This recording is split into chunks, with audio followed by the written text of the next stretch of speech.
محمد وآل محمد.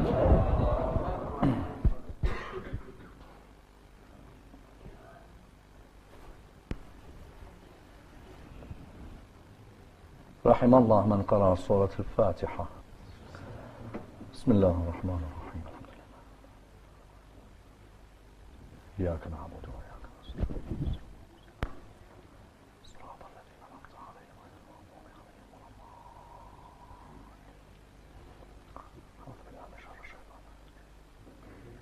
بسم الله الرحمن الرحيم. الحمد لله رب العالمين، والصلاة والسلام على سيدنا وعظيمنا وحبيب قلوبنا وشفيع نفوسنا أبي القاسم محمد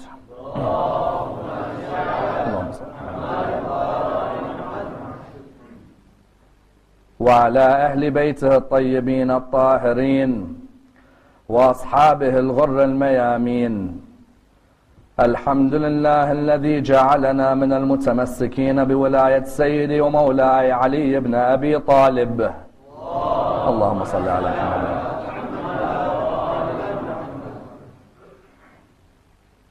الحمد لله الذي هدانا لهذا وما كنا لنهتدي لولا أن هدانا الله. أما بعد، يقول الله في كتابه الكريم: بسم الله الرحمن الرحيم. وإذ قال ربك للملائكة إني جاعل في الأرض خليفة قالوا أتجعل فيها من يفسد فيها ويسفك الدماء ونحن نسبح بحمدك ونقدس لك قال إني أعلم ما لا تعلمون. The first of our loud salawat in honor of Rasulullah Muhammad sallallahu alayhi wa alihi wa sallam.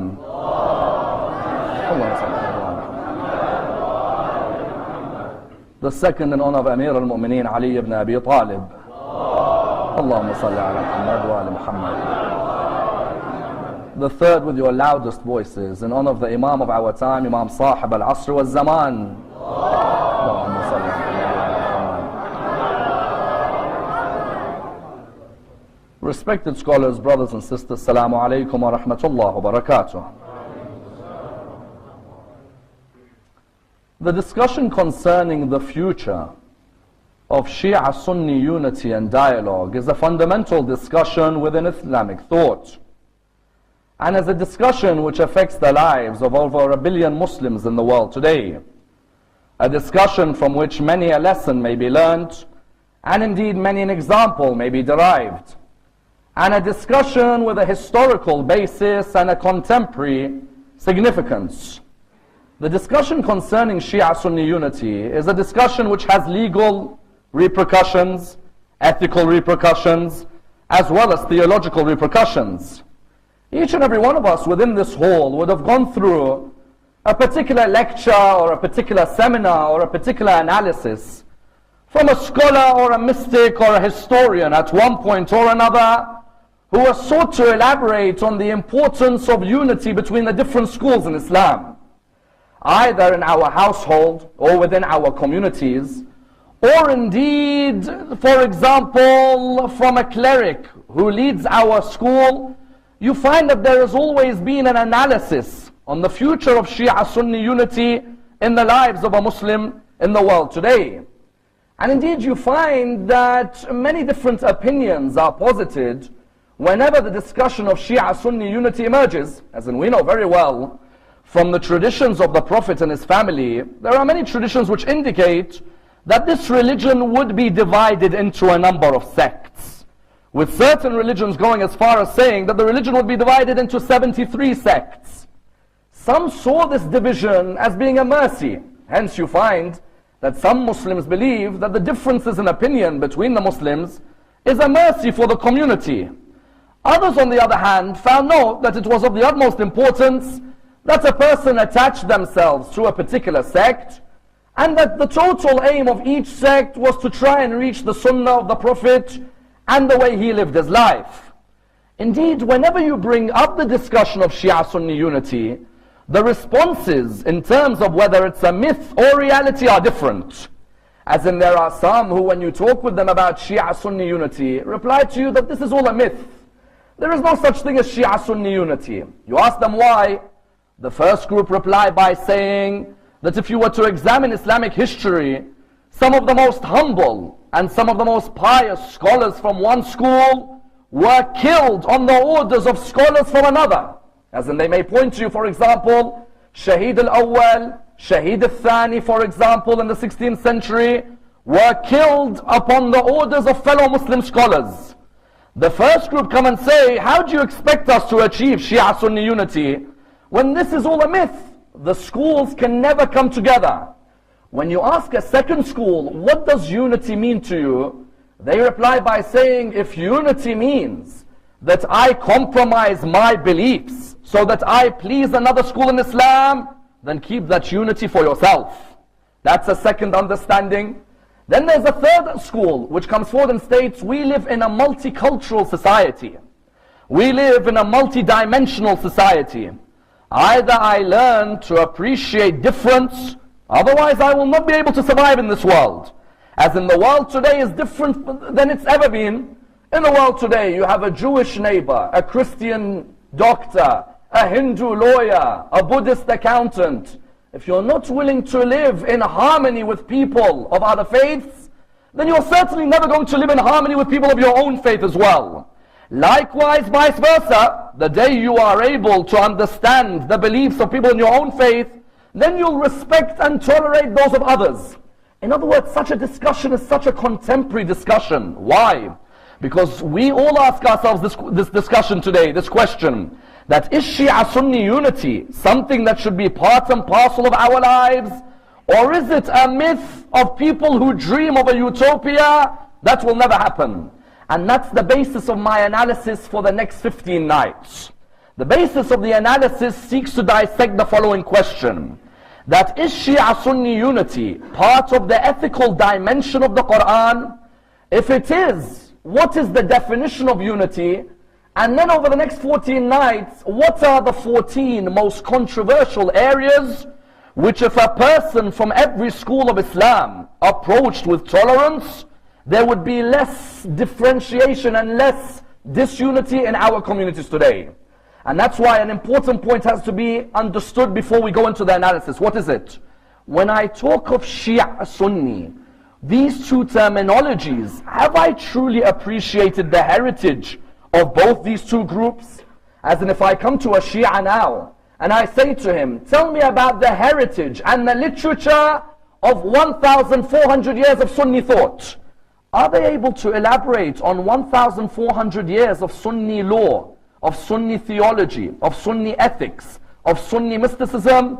Or are they only able to elaborate on 40, 50 odd years that they've heard from the pulpit every year? Likewise, how much does the Sunni appreciate about Shia heritage? Has the Sunni examined Shia theology, Shia ethics, Shia law, Shia spirituality? Or is it just a set of distortions that they have heard or misconceptions which they have not sought to ratify? And therefore you find tonight, let's examine on an introductory level what was envisaged by Allah subhanahu wa ta'ala in terms of Shia Sunni unity in our lives today. I'd like to examine this in a number of stages. Number one, how important is the verse I've quoted at the beginning of this lecture about Allah's relationship with the angels even before we came into existence? Number two, how important is the life of our sixth Imam in acting as an example for the way we tolerate the opinions of others around us? Number three, if you were to examine the lives of Shaykh al-Mufid, Sharif al-Murtada, Shaykh al-Tusi, Allam al-Halli, and the contemporary scholars of the school of Ahl al-Bayt, was their heritage a heritage of disunity, or was their heritage a heritage of open-minded tolerance to other Muslims? Number four, how important are the statements of Ayatollah al-Khomeini in relation to Shia Sunni unity, and which of those statements stand until today, and which of them can be evolved in 21st century? Let's examine this and dissect this topic in complete depth as an introduction.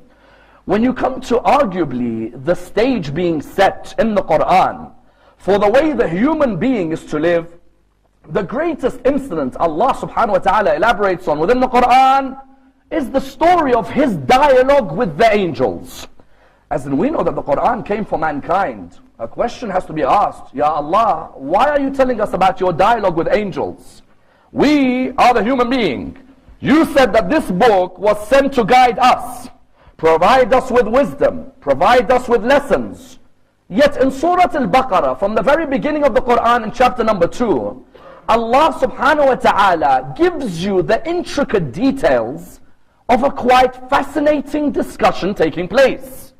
Even before mankind exists in the world of the earth, you find the Lord of mankind setting an ethical dimension, ethical spiritual dimension, in order that mankind is able to reflect from this. What do we mean? We mean it's as if Allah subhanahu wa ta'ala was providing us with a vision for how we cooperate with each other by telling us, I want you to reflect on me and my angels and the way we discuss with each other. What do we mean? When you look within the Holy Quran, when Allah subhanahu wa ta'ala creates Adam, the moment He creates Adam, the discussion takes place. When He creates Adam, these angels are of course subservient to Him. Yet subservience does not mean you can't discuss.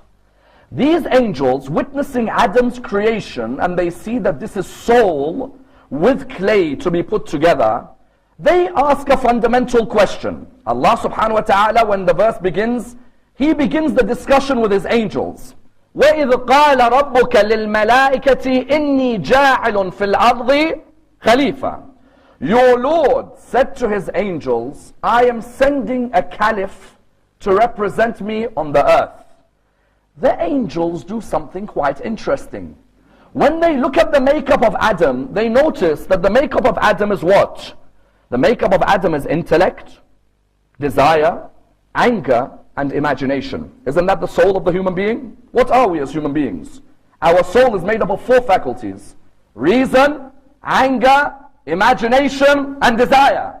When the angels saw the makeup of the human being, the first aspect of what they reflected upon was the negative aspects. When the angels saw this, they said, قَالُوا أَتَجْعَلُ فِيهَا مَنْ يُفْسِدُ فِيهَا وَيُسْفِكُ الدِّمَاءَ وَنَحْنُ نُسَبِّحُ بِحَمْدِكَ وَنُقَدِّسُ لَكَ. It's a quite beautiful question they pose. Are you going to send someone who causes mischief and bloodshed while we sing your blessings and worship you? What is the angel seen here? The angel looks at the human being and he notices the negative faculties within the human. He knows that if that human uses their anger, they can be rude to others, isn't it? He knows if that human uses their anger, they could be aggressive to others. He knows that that human, if they use their anger, can be arrogant to others. He knows that that human, when they use their imagination, can be the proudest of humans. He also knows that if you combine all those features of a human together, whichever Allah they believe in, they could end up destroying anyone who differs with them, isn't it?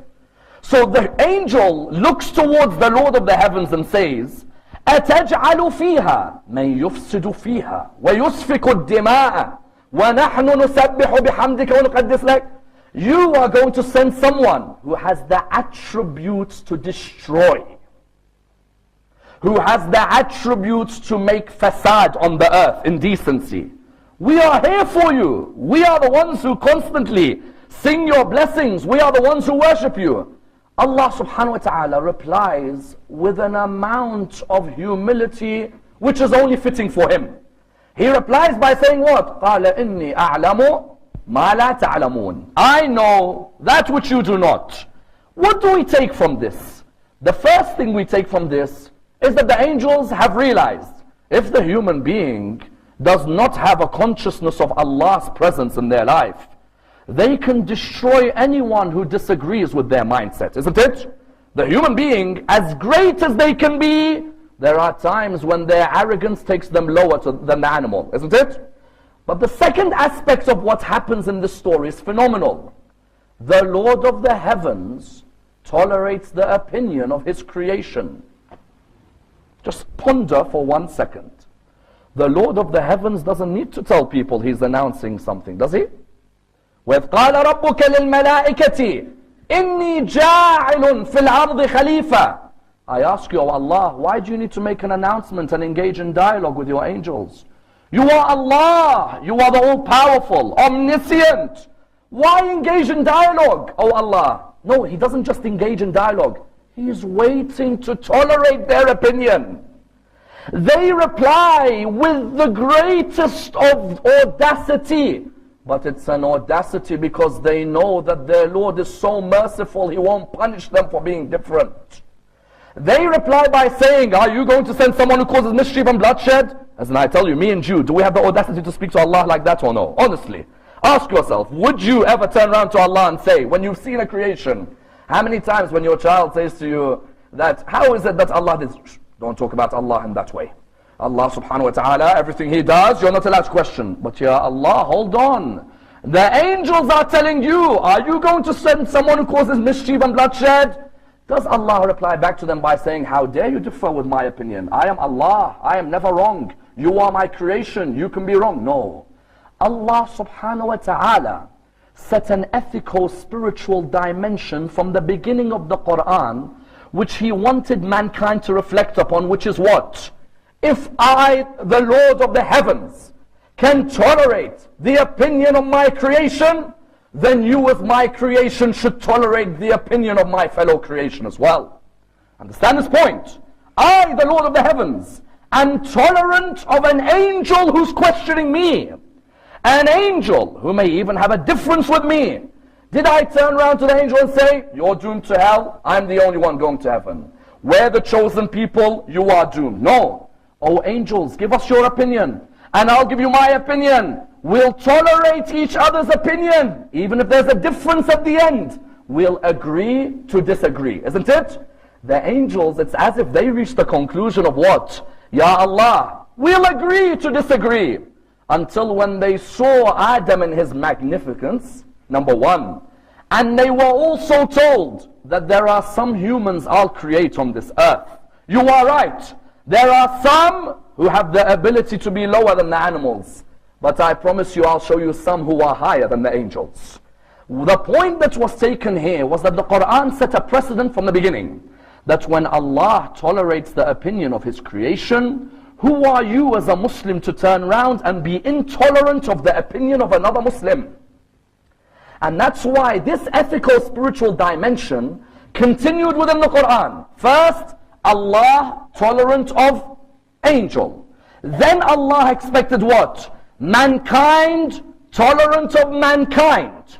Allah in another verse in the Quran says what? Ya ayyuhan nas, inna khalaqnakum min dhakarin wa untha وَجَعَلْنَاكُمْ شُعُوبًا وَقَبَائِلَ لِتَعَارَفُوا إِنَّ أَكْرَمَكُمْ عِنْدَ اللَّهِ أَتْقَاكُمْ. O mankind, now notice, from the triangle of tolerance, beginning with Allah and the angels, Allah then goes down this pyramid of tolerance to what?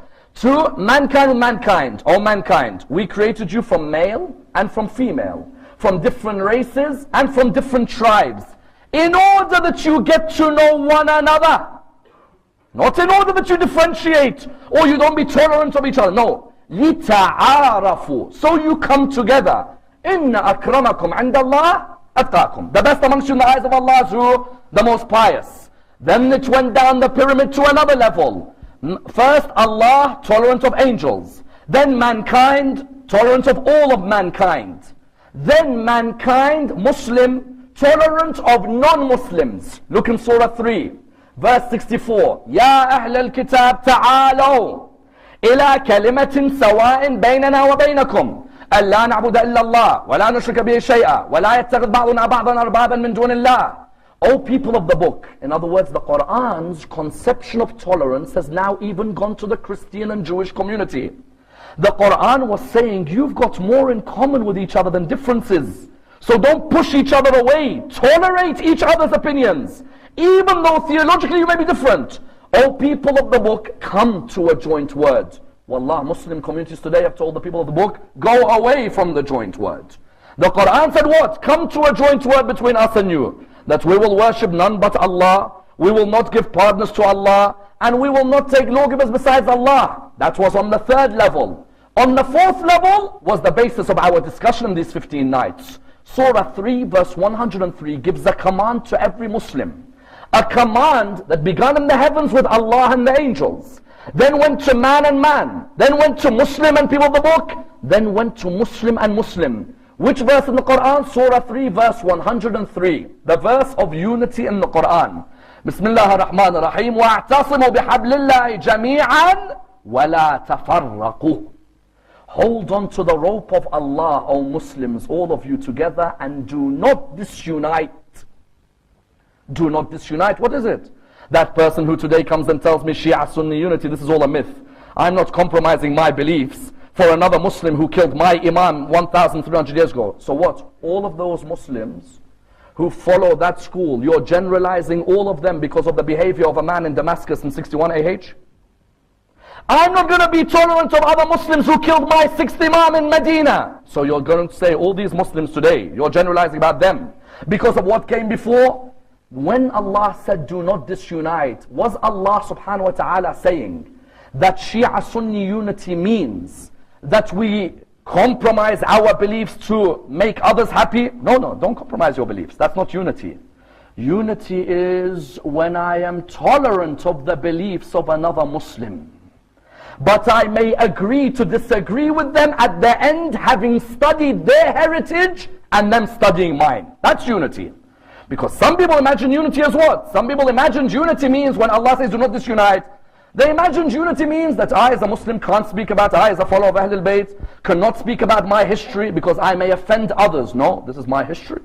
I'm proud of my history. I'm proud of my heritage. But the way I speak about my history should be the way Allah tolerated the angels when they spoke to Him. And that's why you find when we come to this issue, the important point is what? Many people who don't understand the importance of Shia Sunni unity have not realized an important conception. What is it? We as Shia have completely neglected the real study of the heritage of our Sunni brethren.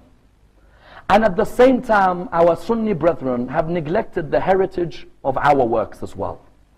And the vision for the 21st century has to be that a Shia is willing to study the heritage of the Sunni world in the same way a Sunni is willing to study the heritage of the Shia world. What do I mean?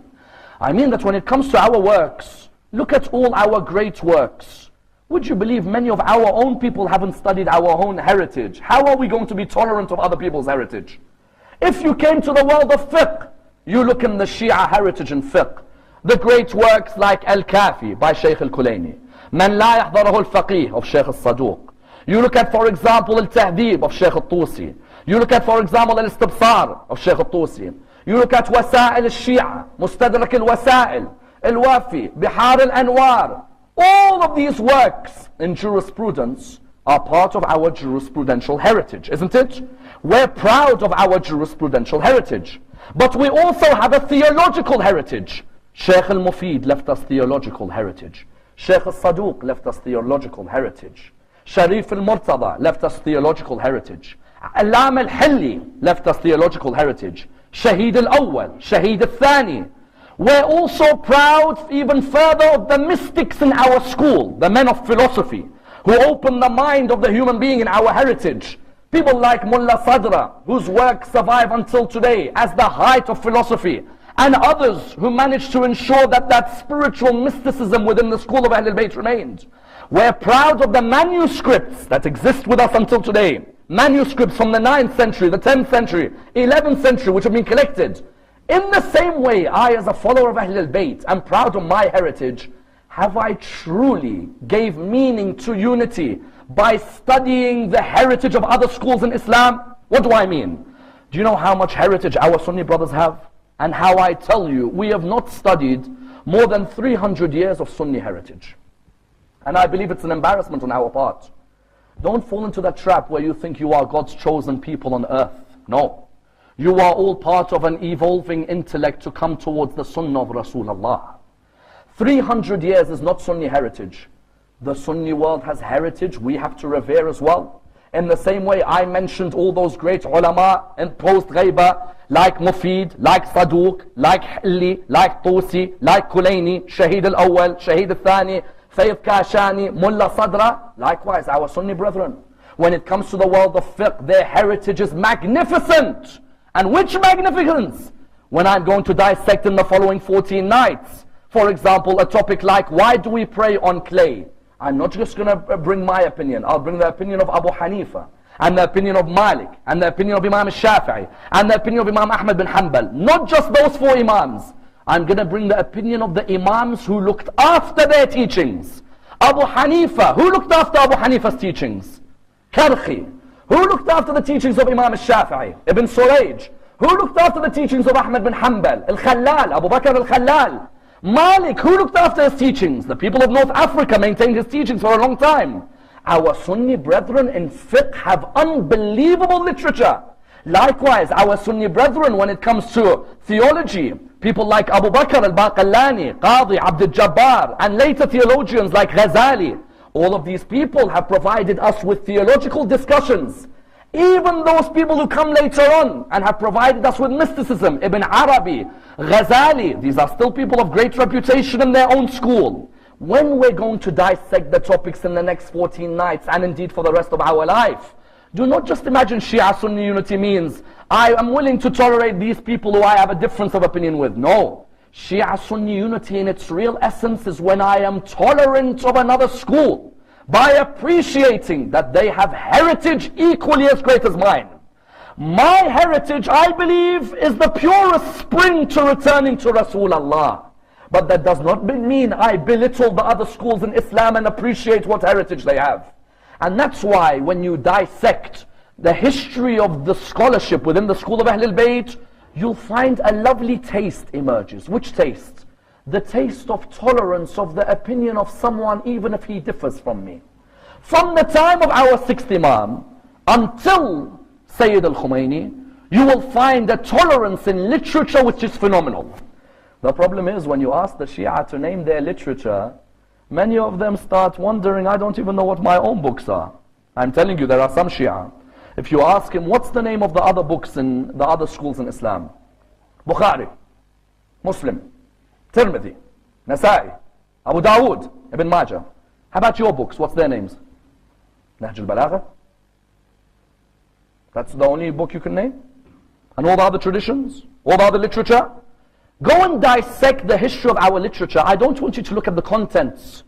I want you to look at the flavor of scholarship, of objective analysis, of people when they take proofs, they don't enter that proof by saying, I'm going to belittle another Muslim. No, I want to show that other Muslim how I reached my conclusion even from their own literature.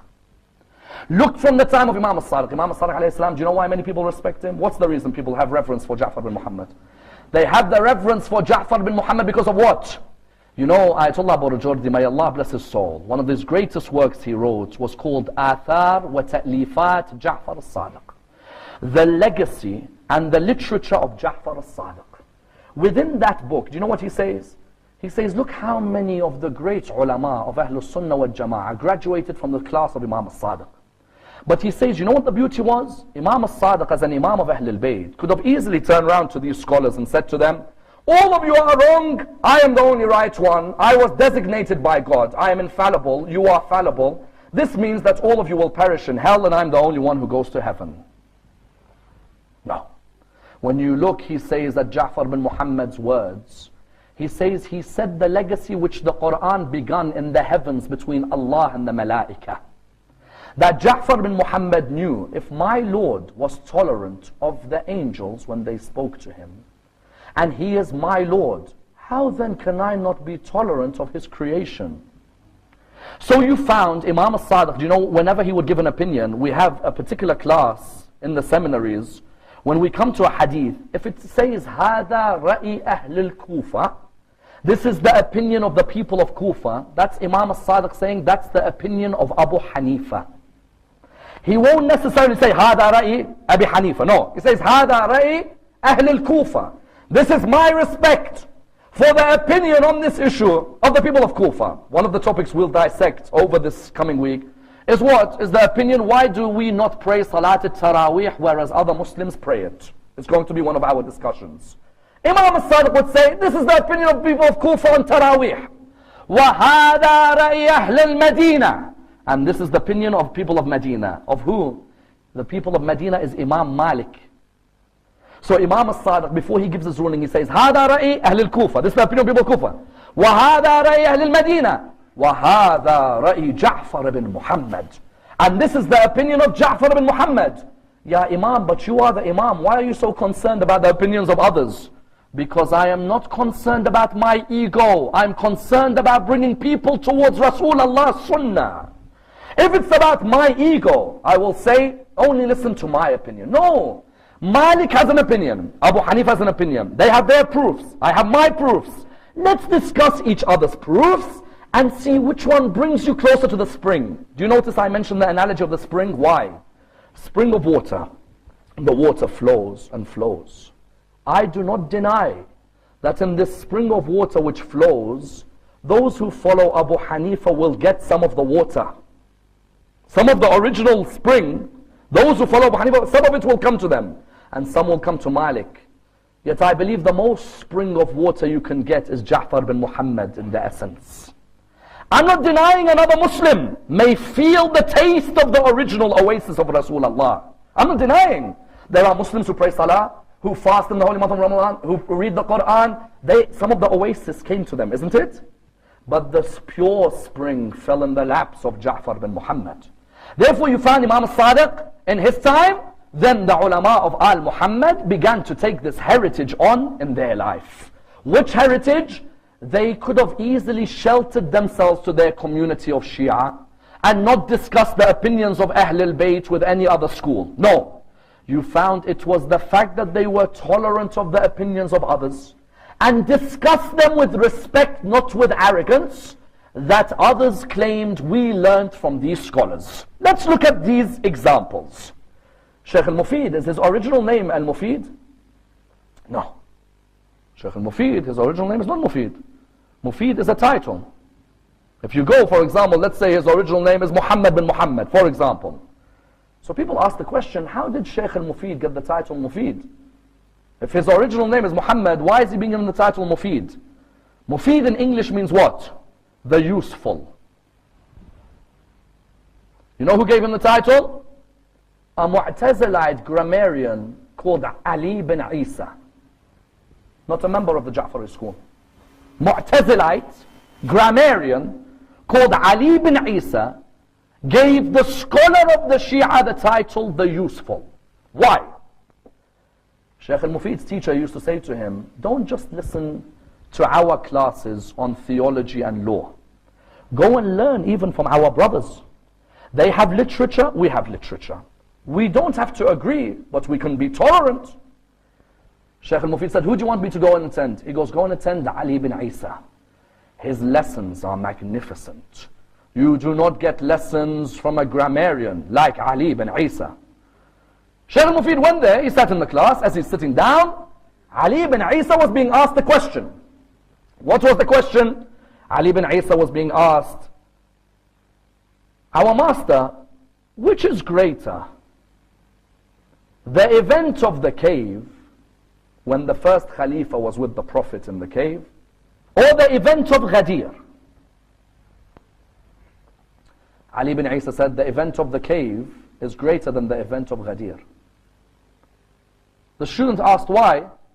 He said, the event of the cave is in Surah 9, verse 40 of the Quran. إِلَّا تَنْصُرُوهُ فَقَدْ نَصَرَهُ اللَّهُ وَأَخْرَجَهُ الَّذِينَ كَفَرُوا ثَانِي اثْنَيْنِ إِذْ هُمَا فِي الْغَارِ إِذْ يَقُولُ لِصَاحِبِهِ لَا تَحْزَنْ.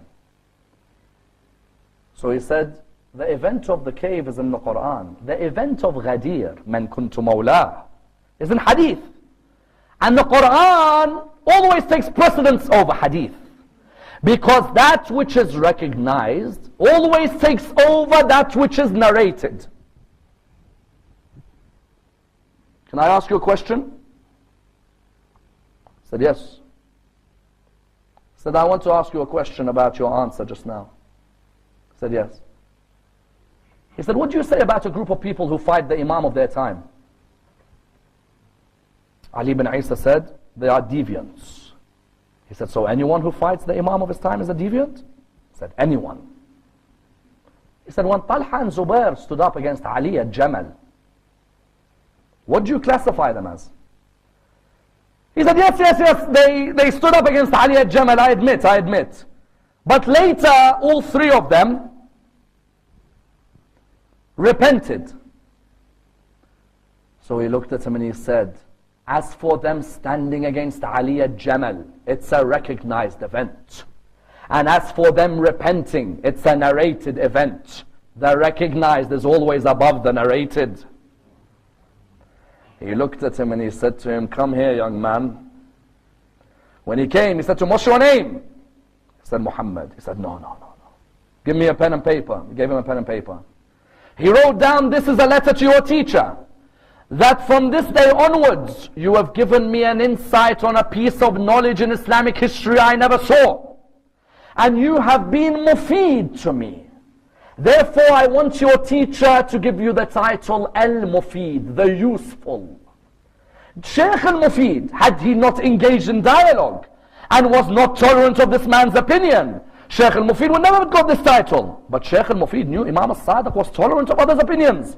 Imam al-Sadiq did not build a school where you attack everyone. No. You show the difference, but you show it with respect.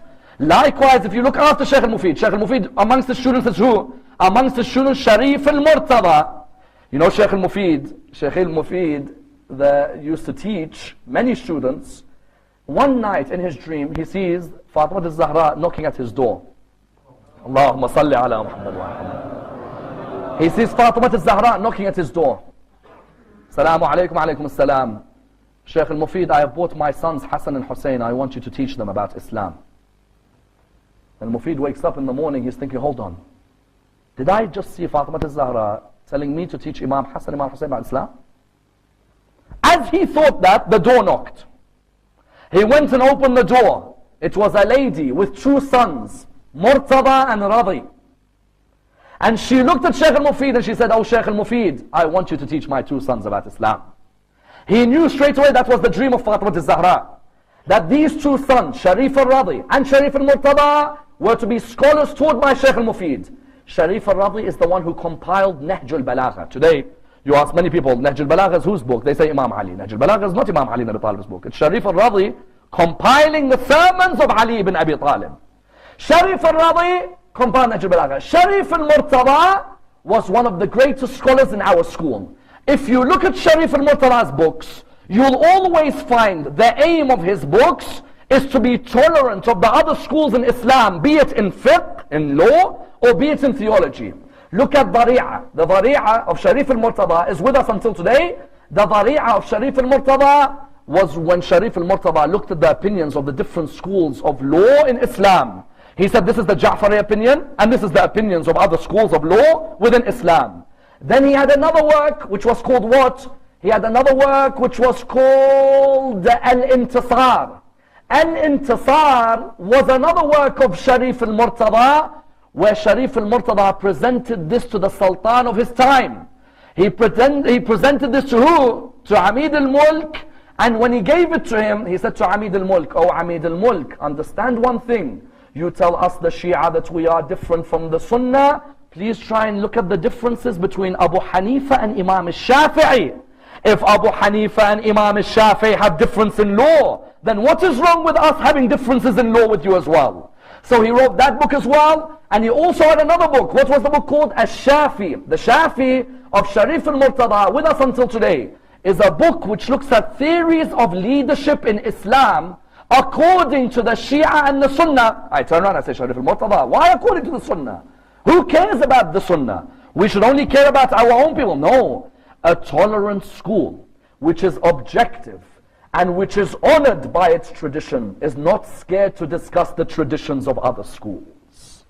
He wrote that book, Al-Shafi. The Shafi is with us until today.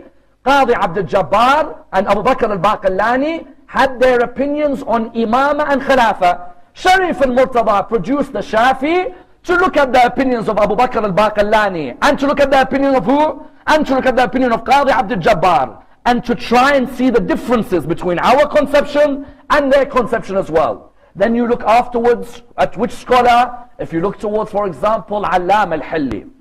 Allam al-Hilli is the embodiment of respect for other schools in Islam, not just for his. Allam al-Hilli, amongst his works that exist until today, is a book called Tadhkirat al-Fuqaha. Tadhkirat al-Fuqaha has to be studied for you to become a mujtahid in the school of Ahl al-Bayt.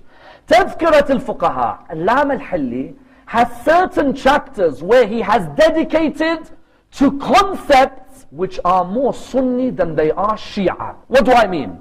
I mean, in Tafkirat al-Fuqaha, there is a whole chapter about bay'ah to the Khalifa. Brothers and sisters, do we in Shia fiqh have a conception of bay'ah to a Khalifa at this present moment? Do we have a conception of bay'ah? We don't. We have a conception that after Rasulullah passes away, there is a bay'ah to be given to the Imams of Ahlul Bayt, isn't it? And then when the Imam goes into ghaibah, that period there is no bay'ah except to the Imams, and the idea of infallibility. When it came to Allama al-Hilli in his book Tafkirat al-Fuqaha has a whole section about the difference of opinion between the schools of Islam on bay'ah. I say, Ya Allama, why? What's the need? Allama al-Hilli was trying to show that unity doesn't mean I compromise. Unity means I portray my beliefs and I compare them with others.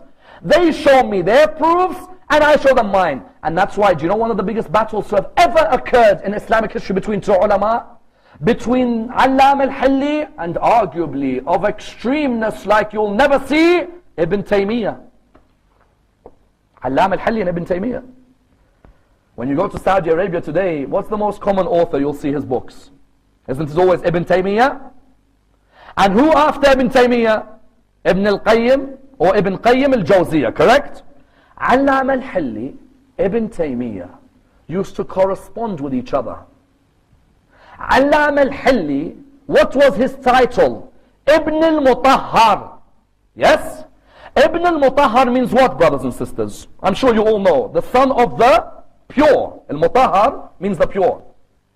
He'd write to Ibn Taymiyyah, to the respected Sheikh Ibn Taymiyyah, your opinions which you have given about Islam and about Ahlul Bayt, and he'd continue. Do you know Ibn Taymiyyah how he writes back to him? He uses the pun on the word Mutahhar. To Ibn al-Munajjas.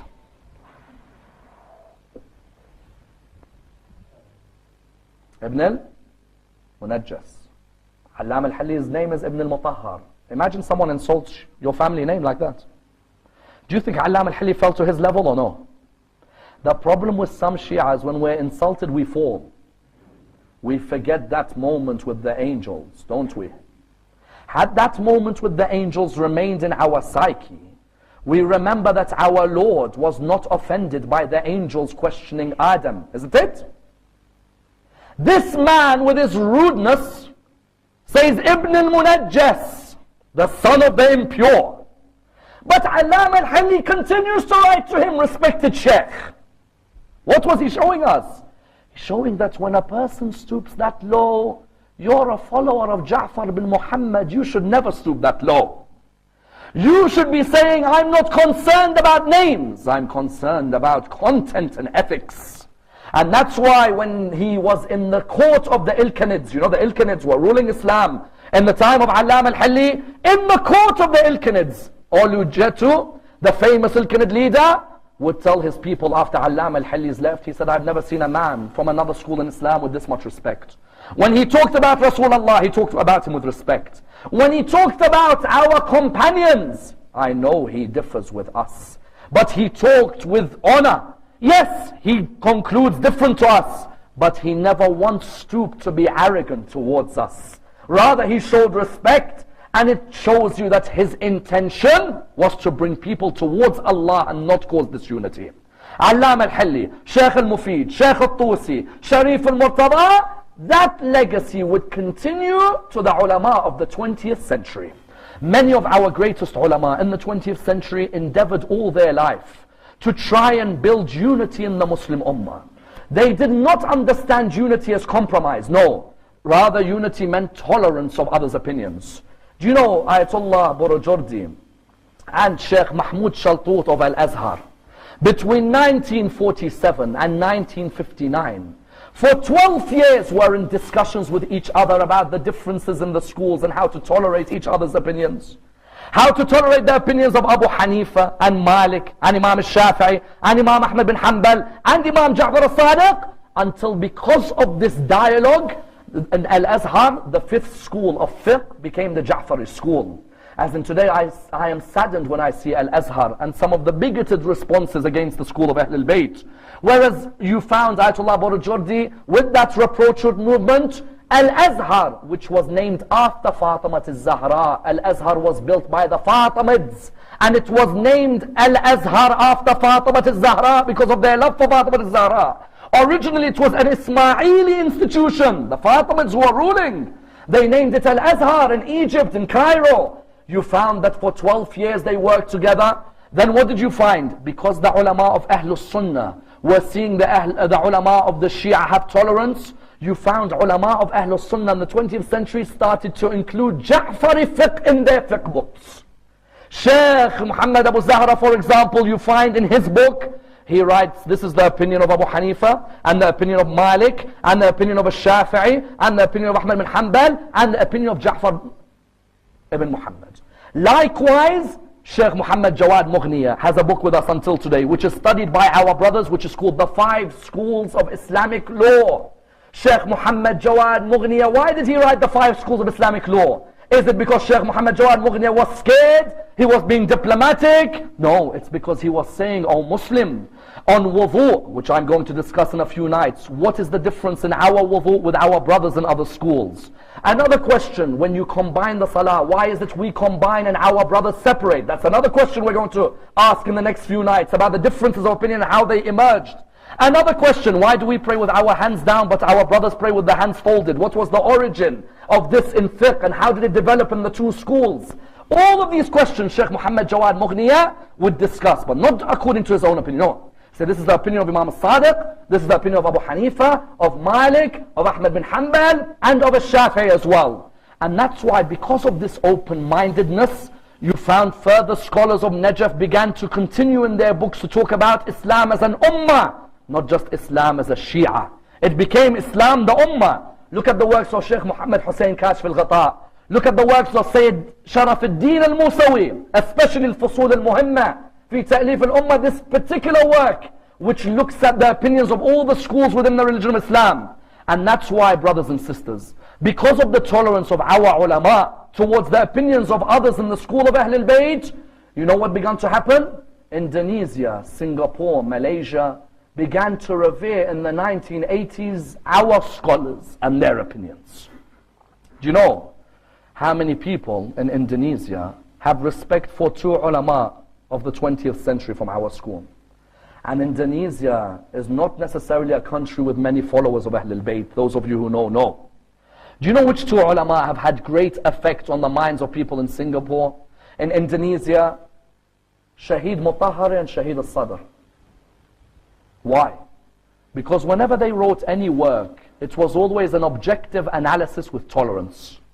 I defy anyone to bring me a work of Shaheed al-Sadr or Shaheed Mutahari which is bigoted, which is arrogant, which has no respect for other Muslims in the world. Do you know why they idolized these two scholars? They didn't look at them as Shia. They looked at them as open-minded human beings. Human beings who were all looking to bring the rest of humanity towards that which is good. In universities in Indonesia, they would study the politics and the mind of Muhammad Baqir al-Sadr because of his books, Our Philosophy and Our Economics. And do you know what the Shia were doing at the same time? The Shia at the same time were saying, Muhammad Baqir al-Sadr is not one of us. So why is not one of us? Say, because in the book Fadak, he has a book called Fadak in Islamic history. In the book Fadak, he wrote Al-Khalifa Abi Bakr. Some of the Shia were like, how dare he write Khalifa? Abu Bakr is not Khalifa. We want Imam Ali as Khalifa. Habibi, when you write academic analysis, history is history. When you write academic analysis, when he says Al-Khalifa Abi Bakr, does not mean Muhammad Baqir al-Sadr concludes everything that Abi Bakr did was for the greatness of the religion of Islam. But he's writing an objective analysis. In Indonesia and Singapore, Mutahari, they had a year for Mutahari in 1988. They named a conference in Indonesia after Shaheed Mutahari. Why? They said because Shaheed Mutahari, whenever he speaks of Islam, he speaks of a religion, not a sect. He always gives the opinions of everyone in the religion, makes everyone feel part of one ummah. And that's why, without a doubt, in our communities today, it is vital that this level of tolerance remains. And that's why the final question arises. What was the stress on Sunni Shia unity in the life of Ayatollah al-Khomeini. Without a doubt, no man in the 20th century stressed on Shia-Sunni unity like Ayatollah al-Khomeini. And when you look at his stands, you see a man with a vision which was far-sighted. But with some of these stands, the question arises, could they evolve or no? What do I mean? Firstly, one of his greatest stands was the stands on the Quds Day. In this month, the Shahr Ramadan, we will all come together to honor on the final Friday the plight of our brothers in Palestine. Isn't that true? Does that mean, as a side note, I forget our brothers in Parachinar, or I forget our brothers in Iraq, or I forget our brothers, for example, in other parts of the world like Bahrain and Syria who are being oppressed? No. But Ayatollah al-Khomeini noticed at that time people of Palestine were being severely oppressed. Did Ayatollah al-Khomeini said, but there's no Shia in Palestine, there's no need for me to make a Quds Day? No. Whenever humans oppressed anywhere in the world, it is the role of a Muslim to stand up. He made the Quds Day. Many Muslims, because of that, respected him by seeing he's a man of tolerance, isn't it? Then in another quote he says what? Whoever calls himself Sunni or Shia is neither. And which idea? And the idea that if all your life is going to be a battle between you and the Sunnis, we're going to end up being divided and conquered, isn't it? As in if all our life, all we are concerned with is fighting each other, then at the end of the day we're going to be defeated. He said, therefore, whoever calls himself Sunni or Shia is neither, if that's your mindset. But then number three, there's a third area which I believe Ayatollah al-Khomeini himself would have wanted evolution in today. There's a line where he says, the Sunni and the Shia fight whether they should fold their hands or whether they should keep them by their side. Whereas there are some countries which are plotting as to how to cut our hands. At the time, I agree with him. In his circumstances, he was witnessing that Muslim countries were siding with enemies to attack Iran. And that he was witnessing there are scholars who are fighting, should I put my hand by my side or should I fold my hand? While Muslims were being killed and their hands were being chopped. Yet I say today, I think this statement needs an evolution. Yes, at that time, folding or by the side was something not important. We should have been defending the rights of Muslims. That I agree. But today I believe we need to discuss why is it that we as the school put our hands by our side? And why is it that other schools fold? Because the only way we're going to build a healthier community in Africa, in America, in Europe, in Australasia, and importantly in the Middle East, is when we start dissecting our heritage and respect the heritage of others. The moment we start realizing why we pray by our sides and why our brothers fold their hands, why we wipe the feet and our brothers wash their feet, why we pray on a moor and our brothers pray on carpet, why we combine our salah and our brothers separate, is it the aim that we want to cause disunity? No. Rather the aim is that maybe by us opening our minds to research on each other's faiths, there will be much more tolerance of each other's opinions. In the 80s, the Ayatollah Khomeini's opinion stood still, and it was right, and it made sense.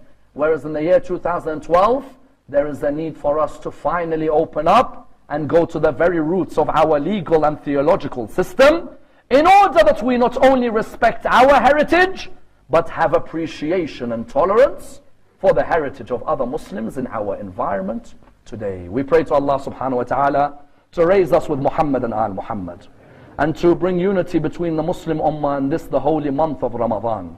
Allow us to be amongst the followers of the message of Muhammad and Al Muhammad. Raise us with the Imam of our time, Imam Sahib al-Asr wal-Zaman. As I said, brothers and sisters, inshallah, the next 14 nights we'll look at the 14 areas of most controversy and see what is the differences between our school and other schools, and how these differences emerged on each one of these areas. Inshallah, we will dissect them, all of us, together with the mercy and the blessings of Allah subhanahu wa ta'ala. If you can recite a Surah Fatiha for my uncle, this is the 1-year anniversary of his passing away last year in Mashhad. But before it, the loudest of your salawat.